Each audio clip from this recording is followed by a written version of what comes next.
r/AskReddit. What is the worst case of I know better than my doctor you've ever heard of? Working at a supplement store years ago, I had a woman come in asking about vitamin B17. She said her daughter had cancer and was taking her off of chemo despite her doctors pleading with her not to. Some friend of hers claimed B17 was a miracle vitamin they don't want you to know about and can cure just about anything. I told her she should listen to her doctors. She told me to duck off. For those who don't know, vitamin B17 isn't a vitamin. It's a compound called amygdalin, and eating it will give you cyanide poisoning. Well, if you take it, you won't die from cancer. That's the miracle. I'm a nurse. My patient's family member was telling everyone that the doctor was an idiot because, and I quote, "What the duck do the kidneys have to do with the bladder? SMH. Well, obviously they don't have anything to do with each other. They don't even start with the same letter. Basic astronomy. It's not ducking rocket appliances." Old man I knew always had a band-aid on his nose. He had a cancerous growth on it and he would cut it off himself. Would always say, "All the doc will do is cut it off. I can do that myself and save $200. Guess who died when the cancer spread elsewhere? Some cancers will be triggered to grow rapidly and out of control if they aren't completely removed. So you could say he cut off his nose to spite his face. Congratulations, you have peaked. About 15 years ago, before the whole gluten-free trend, I worked with a guy who was a vegetarian. We worked side by side, just the two of us, and got along really well. One day, I got curious and asked what led to his vegetarianism. He told me he had been having some health problems and went to see the doctor. Doc ran some tests and told my friend that he should cut wheat out of his diet. This guy says, "Well, that doesn't sound right. He must have meant meat instead of wheat." Double quote. East. I thought you said west. At least he changed his diet to what he thought the doctor wanted. A friend of mine had stage 4 cancer. She went through chemo for over a year, and they told her that they would let her take a break. Well, when they looked at the cancer, it hadn't shrunk as much as they'd had liked, so they told her that she couldn't take a break. She started posting on Facebook about these organic green juice cleanses that someone had messaged her about. I was at her bedside begging her to keep doing the chemo. I told her that she could do the juice cleanses if she thought they'd help, but not to stop the chemo. She responded, "But they won't work if I don't stop the chemo. That's poison in your body. I know my body, and it's going to heal it." She wound up entering hospice on her 30th birthday and passing about a month later. I'd love to find who peddled that bullshit to her and punch them right in their ducking mouth. Probably some MLM bullshit. They need to be ended. I met someone who insists that insulin makes their blood sugar get higher, so they don't take it. They also don't take to having all their toes or apparently the whole left foot. But hey, live and let die. My dad is diabetic. He takes pills. Sometimes. The doctor has told him repeatedly over the years to eat better and exercise. My dad eats like a trucker and avoids exercise like the plague. He refuses to eat healthily or even take a stroll around the neighborhood. He's losing feeling in his fingers and his feet from the diabetes. I take a pill for that. Okay, well, when you lose a limb, do not come crying to me. We've told you for 15 years to live a healthier life to avoid this very thing. Here's your daily kick to the rubber parts. My father was a stubborn bastard and was adamant about not following doctor's orders. Long-time smoker, drinker, etc. So dear old father goes in and has a mole excised from his penis. Oh, biopsy comes back and it's not malignant. Great problem. He didn't follow the doctor's order on how to take care of it after the fact. Gangrene. Yep, they lopped it off. I only found out about that in my late teens. It was a mind-shattering reveal from my mother and older sister. In many ways this wins the thread. When I was in 7th grade, I hurt my pinky finger playing softball, but my dad, being the assistant coach that he is, told me I just jammed it. I told him I think I did more than that since my finger was completely numb yet in excruciating pain. Like I picked up the softball after it happened and it felt like there was a hole in the ball where my finger was supposed to be. Disregarding everything, I was sobbing to him. He decided to pull my finger since it was jammed. For the next couple months I continued to play softball. Thank God for icy hot Advil. where my dad said maybe it wasn't jammed since it stopped. I learned it'll hurts, you probably just got a bone bruise. Eventually my finger also developed a very solid bump on the side of my joint. I learned it'll there BTW, and the pain never really went away. When softball season ended we finally went to the doctor and had x-rays taken. When the doctor saw them he was amazed. I learned it'll played since my bone was completely shattered into at least 6 pieces. He said he couldn't give an exact number because of the healing and the angle of the x-rays. The bump on my finger was a calcium buildup from the healing which could have been avoided if I had gone to the doctors when it happened. The only good thing was that I didn't need to have my finger rebroken to fix the placement of any of the fragments since my dad pulled it initially. Gotta love coach dads. I have a ton of these, but most recently had a teen patient who had lost speech for a couple days. They got better, and when I saw them again with their mom I went over the tests we had done and started discussing some of the possible causes. Mom interrupted me and said don't say anything else. I'm a firm believer that if you don't tell someone their diagnosis they can just heal on their own. Literally didn't want me to tell her anything because she thought saying words out loud would give her kid diseases. Oh. Same day I had a lady tell me that she was refusing treatment because she read a study where a guy treated hundreds and hundreds of patients with normal saline and had a 100% success rate. Yeah, okay lady. I know someone with a master's degree who believes her friend the massage therapist cures people with AIDS. Seriously, massages, teas, enemas and crystals and meditation, no more AIDS. I facepalmed so hard I nearly broke my nose. My sister refused a surgery that would have removed her uterus, cervix, and part of her bowel or bladder, I forget, thus getting rid of her cervical cancer because what man would love me this way? She left behind 4 kids under the age of 18, the youngest being 4. Edit. I just wanted to say thank you to everyone for their input and conversation. I'm not blaming my sister for what she chose to do. It's just unfortunate her kids had to deal with the consequences. Edit 2. For those inquiring more about my sister, she was unmarried. She would have needed a colostomy urostomy, thus the man loving me thing was a body image issue. The kids all have homes and are doing well. Oldest has 2 kids of his own. This happened 8 years ago and I did blame her at the time, but my anger has softened. That's really ducking sad.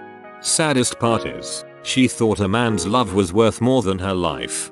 And that the only part of her worth the man's love was her reproductive system. Surprised face with raised eyebrows.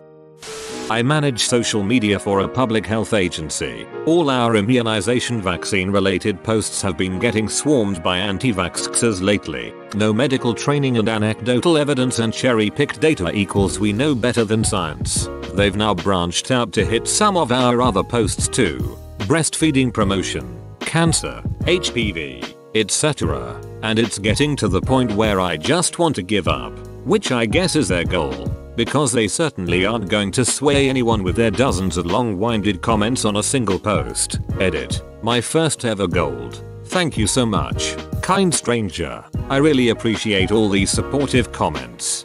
You ducking keep up the good fight and don't let up. With all the disinformation spreading about you are playing a big part in helping to shine a light through the BS and educating the upcoming generations. A group of parents attempting to treat their children's autism with bleach enemas. Last I checked, they're learned trying. Edit. To all of you telling me to get off my ass and take action. I don't personally know who these people are, nor do I really know how to find them, nor would I be able to do anything since they, last I checked, usually use anonymous forums to communicate. I learned about them in a widely read Vice expose. Edit. U/Def not Rabbit posted a decent more recent article. There is no way that doesn't qualify as child abuse. Shoving bleach up a mentally challenged kid's butt has to be illegal. Shoving bleach to anything living should be illegal. WTF. If I knew someone who was doing that I'd call the cops on them for attempted murder. Oh my god. The bowels of those poor kids. Pieces of their intestinal lining come out and the mothers take pictures of it and say it's the parasite or the cancer or the whatever coming out, and that thing is what was causing the autism. I had a patient with stage 2 bladder cancer, young man, in his 40s. He needed to have his bladder removed but he didn't want to. Instead, he had the medicinal healer at the commune he lived in do some herbal therapies and dietary adjustment. He was dead within a year. from a fairly curable disease. This story is pretty common. I've had another patient go to Mexico for non-FDA approved treatments. They don't usually do very well and they usually regret it. I have to bite my tongue when I see them back with much worse disease. Friend of mine sees way too many of these cases on a daily basis. But the worst one so far has to be this lady whose child was born premature. So her baby was rather small to begin with. The doctors do their usual thing. Gives her advice on childcare and everything. And she comes in a week later saying her kid was sick. Not sure why. Friend was appalled to find out that her baby had barely put on any weight since birth. And immediately asked her what in the world had she been feeding the kid. Woman says, "Oh, I figured since he was so tiny, he didn't need to eat that much. So I've been sticking to about an ounce of milk per meal." Seriously, woman. I don't know how the child's doing now, but I can only hope he is well. WTF. That's the amount you'd give a 4-ounce kitten. That's nothing. Working in healthcare, I see failure to thrive babies often. It's really not uncommon to only feed an ounce or so every 2 hours when they're preemies. She just should have been pushing the baby to try more. If she kept it up it would have been an issue. But for a newborn preemie baby sometimes we're lucky if they'll even take an ounce. A family with 7 kids. The oldest was barely 18 and the youngest 2. Their father died of cancer. Didn't do chemo or anything. Then their mother got cancer and decided essential oils would cure it. Left all of the kids behind to basically be raised by their sister or split up. My mother believes that if you make food from scratch then it's healthier for you. For instance, she thinks that making a chocolate cake from scratch, including milling her own flour, is a healthier alternative to a store-bought cake with identical ingredients. She is diabetic. Her doctors have said in as many ways as they can think of that she has to reduce her carb intake, and what my mother thinks is, gosh, maybe I should grow the sugarcane myself instead of buying sugar at the store and my blood work will finally be in the normal range. Her liver and pancreas have failed multiple times. Each time, the doctors managed to restore organ function by restricting her carb intake. They explain that she has to continue to follow a low-carb diet at home. She does not, because she's convinced that she's already on a healthy diet. Rinse and repeat. Diabetic patients have the worst cases of "I know better than you," and their denial phase lasts forever. Currently I have a 65-year-old woman, disabled, morbidly obese, can't walk, has diabetes along with multiple heart and kidney issues. She is notorious for her non-compliance. Last visit, I was trying to convince her to take her morning meds and get all these imaging studies done that she refused because she didn't feel like it. During the convo, she asks the nurse for some milk. The nurse says your sugar was 450. I can't give you any milk. She freaks out and starts wheeling herself out. She's notorious for wheeling across the street to get some Dr. Pepper round the clock. So I yell out, "Hey, you gotta stop drinking Dr. Pepper." Her response, "My sugar is high regardless of what I eat. Guaranteed. She will die from diabetic complications within the next 3 years." My mom tans in tanning beds constantly to the point where she looks like the outside of a baked potato. I told her one day she should stop because she can get skin cancer, and she told me that it's not possible with tanning beds.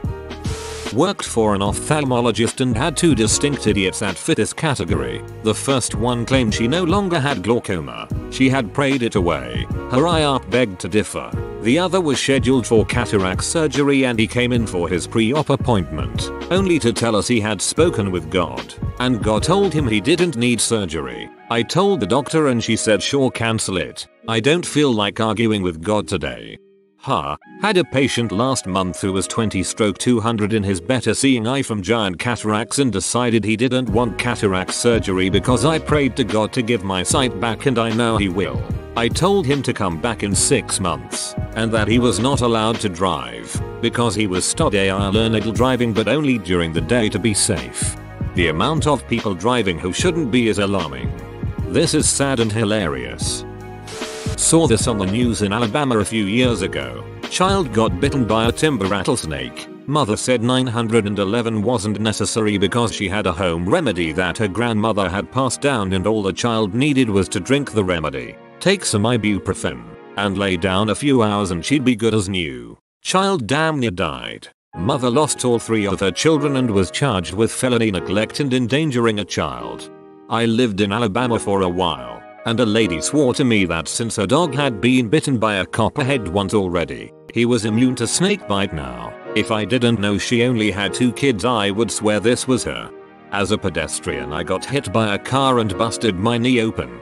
A friend of a friend with me very seriously was like, hold on, be right back, and bolted off. I thought he went to get like first aid or chase the driver who drove off. He returns with some Asian rice dessert that is apparently like a home remedy to all ailments and is like, eat this. I'm on the ground bleeding and in tears like, what the hell is this, duck you? It was so long ago though that at least I can laugh about it now. Couple that was super into fitness. Husband gets pneumonia. They decide the best treatment is specially formulated meal plans and vitamin shots. He died in his wife's arms during the middle of the night. Edited a spelling mistake, so I'll stop getting inboxed about it. That's how. Pneumonia is a nasty way to go. He should have gotten to the point where he simply wasn't breathing right. Breath sounds saturated and rattling. And he's unresponsive. Gray. In other words, obviously dying. How did she ignore that and not call an ambulance? The thing I don't understand is how you're into fitness, but not medicine. They're both based on knowledge of how the body works. Then again, they're probably the type of people who believe natural is a synonym for good. My dad had a heart attack and went to the emergency room. While he was there, he coded 8 times. His heart stopped and he had to be revived. He survived and they admitted him. He had a lot of damage. After a couple of weeks he checked himself out because them goddamned a-holes don't know what the hell they're talking about. He was found dead of heart failure about 3 weeks later. Edit. A lot of people didn't know what I meant by coded. I'm sorry to hear this. This mentality is common where I grew up. A lot of older folks decided that they knew better than doctors who attended medical school for years and worked on patients for decades, because the common sense they got on the bean farm apparently trumped the decades of experience their doctors had gained. Looking at you, essential oils people. Edit. Y'all, you gotta be taking the piss, mates. Stop sending me messages about the duckin' oils. Not sure if y'all are just duckin' with me, but I don't want to have a trial period of the damn oils. I love essential oils for making a room smell like lavender or vanilla, not for curing my diseases. I always go to lavender and peppermint. It's one of my favorite smells. Cures my room of dog farts. Thanks for watching, mate. Make sure to smash that like button and subscribe for more high quality content.